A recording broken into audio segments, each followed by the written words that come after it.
Since April this year, Serzh Sargsyan has been president of the Republic of Armenia. Euronews met this new figure on the international stage in Brussels during the last European summit at the beginning of November. A former military leader, he wants to open meaningful channels of reconciliation with Turkey to the west and Azerbaijan to the east. After the Georgian crisis this summer, things are moving in the Caucasus and maybe in the right direction. President Sargsyan, welcome to Euronews. What were and what are the consequences for Armenia of the Georgian crisis?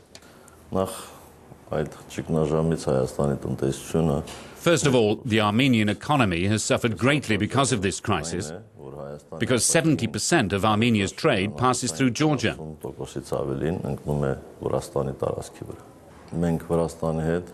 We've been neighbours with Georgia for thousands of years, and with that comes certain responsibility. For me, I am happy that the crisis hasn't damaged our relations.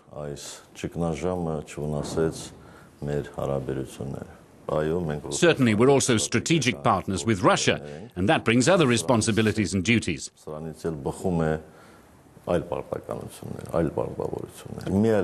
Responsibilities between neighbours are not the same as those between strategic partners, and then you have to take into account the national interest. According to you, should NATO play a role in Caucasus? Yes. And that's why we in Armenia have a program of cooperation with NATO.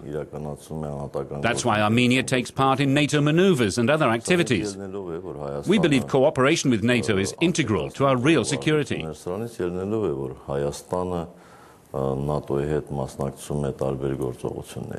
But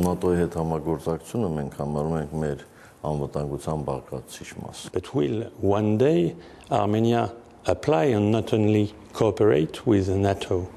At the moment, that issue isn't on the agenda. There are lots of countries, including members of the European Union, which aren't members of NATO.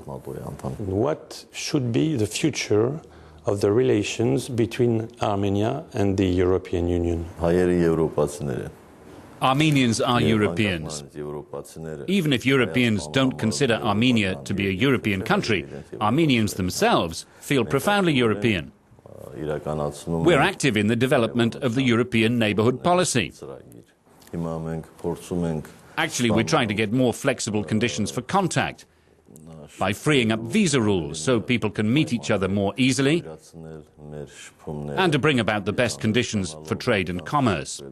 We want to establish good relations with our neighbours, and to that end, we're also hoping for help from the EU and European countries.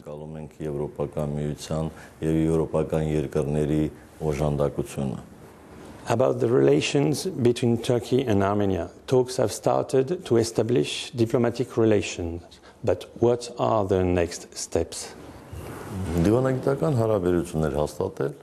The establishing of diplomatic relations, the opening of borders and cooperation between neighbours like many countries do. Of course, we have a difficult history with Turkey, and of course there was the genocide in 1915. But we don't think Turkey has to recognise that genocide before we can establish diplomatic relations. And in this rapprochement, which is the driving force? Turkey or Armenia or both? I think establishing relations is as much in Armenia's interest as Turkey's. So it's not really important to say which side took the initiative. The essential thing is to be able to establish relations without preconditions. At a personal level, what are the next meetings planned between President Gül and yourself? The only thing decided at the moment is the return football match between Armenia and Turkey in Istanbul next October, in a year. But I don't think we'll let that year pass without meeting, because negotiations underway at the moment raise the hope of an earlier encounter. It's highly probable that between now and then we'll reach a mutual decision.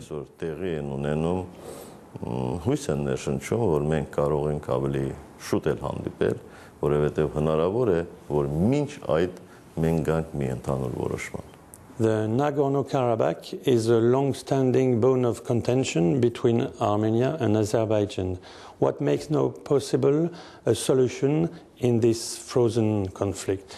Yes, I wouldn't talk about it in those terms because Nagorno-Karabakh itself has expressed its wish for self-determination. The people of Nagorno-Karabakh have expressed their wish maybe to be reattached to Armenia, maybe to become an independent country outside Azerbaijan.